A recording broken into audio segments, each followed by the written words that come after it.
What's going on, the Winners Win podcast? Your boy Loso 2.0, the copy got himself.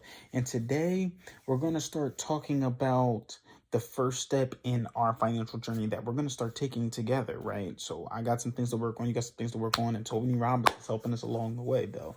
But before we get started with that, let's do some housekeeping stuff. Please subscribe to this channel, Winners Win channel.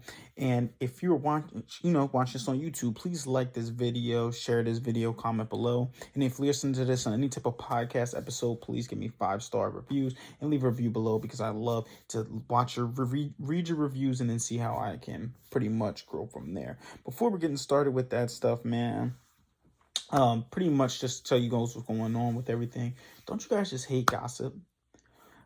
Honestly, I hate gossip. And then the one thing I do hate about gossip is the idea that people will say something that you did not say at all to someone else. Something that I really have been dealing with recently. But what do you think is the best plan of action to pretty much get through this? I can tell you, it's to ignore it. People like that who want to gossip and try to find ways to just sabotage what you got going on or say different things, they're people who have nothing else better to do or have nothing going on with their life. So if you have someone over here gossiping or talking about you or trying to do different things and make things up about you, just ignore it. Because you are was a closer? You're a cleaner. You're a cleaner, so you're not really worried about what other people are talking to you about. You're just focused on the mission, and the mission is getting better in life. So that's pretty much what's been going on with, some certain things right there. As far as, athletics and stuff, got some good shots up yesterday. Was that yesterday? Yes, yesterday. Shooting from the legs. My legs were dead. I tried to keep trying to do different drills and stuff, but after a while, my legs were done. And I was talking to my boy, and he was saying, yo, I'm telling you, like, your game is so, like, yo, if you master the mid-range, you would literally be a beast. Because I don't need to shoot threes all day, but I got the moves to slash to the basket. But then I just need to add, like, some off-the-dribble stuff where I can just shoot off the dribble after slashing to the basket or after hitting them was a good type of move. So he was telling me to add that to my game. I literally will be unstoppable. Like, this is just crazy. Like, it really is. And it's like, it's definitely awesome to like see other people agree with what I'm working on. So that's why I've been trying to work on off the dribble things, trying to like have the ball out here, snatch it back, put it right into my shooting, and just shoot up with it and stuff like that. So that's been kind of what I've been going on with athletically. And then, of course, I've been trying to study the game a little bit more in helping my students or my team, the high school team, study the game more. I sent them a game of Duke versus North Carolina and said, hey, I need you to watch this video and tell me what you learned. Every single person should tell me what they learned from the video. And then after that, we're going to continue to grow and grow and grow from there to try to get everybody else better at basketball. So that's pretty much going, because we got smoked the other day. It was 64-7. The freaking score was 64-7.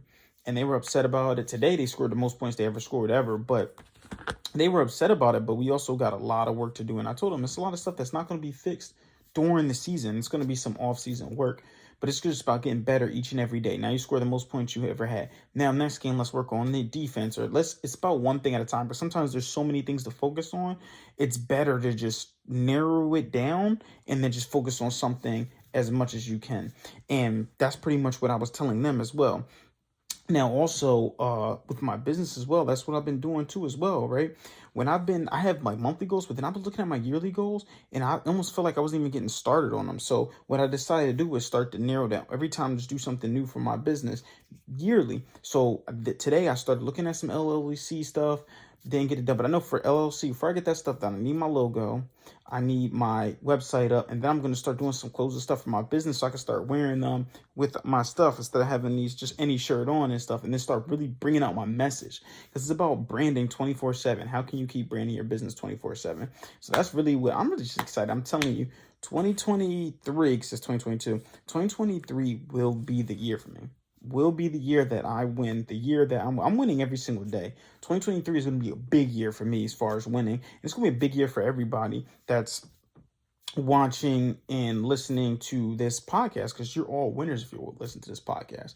But speaking of winning, we're going to talk about the first step that you should be taking in your financial journey, and the financial journey that we're taking together. Because, like I said, it's, helping out with this.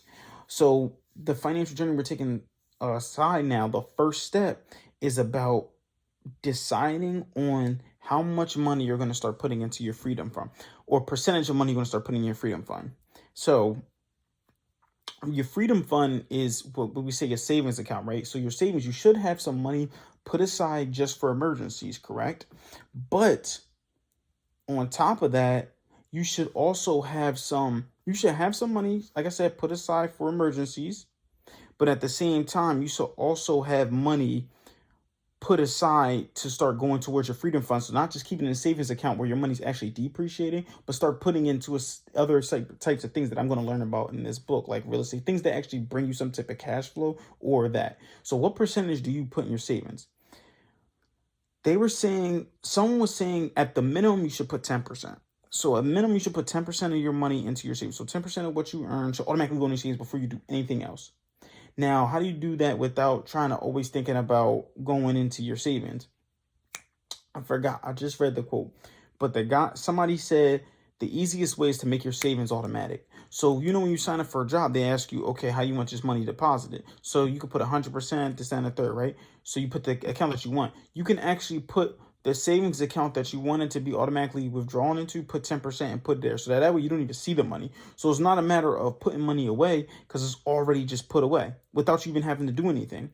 So they were saying 10% is usually what you want to do. Now, 10%, let's say 10% is what, $100 every paycheck.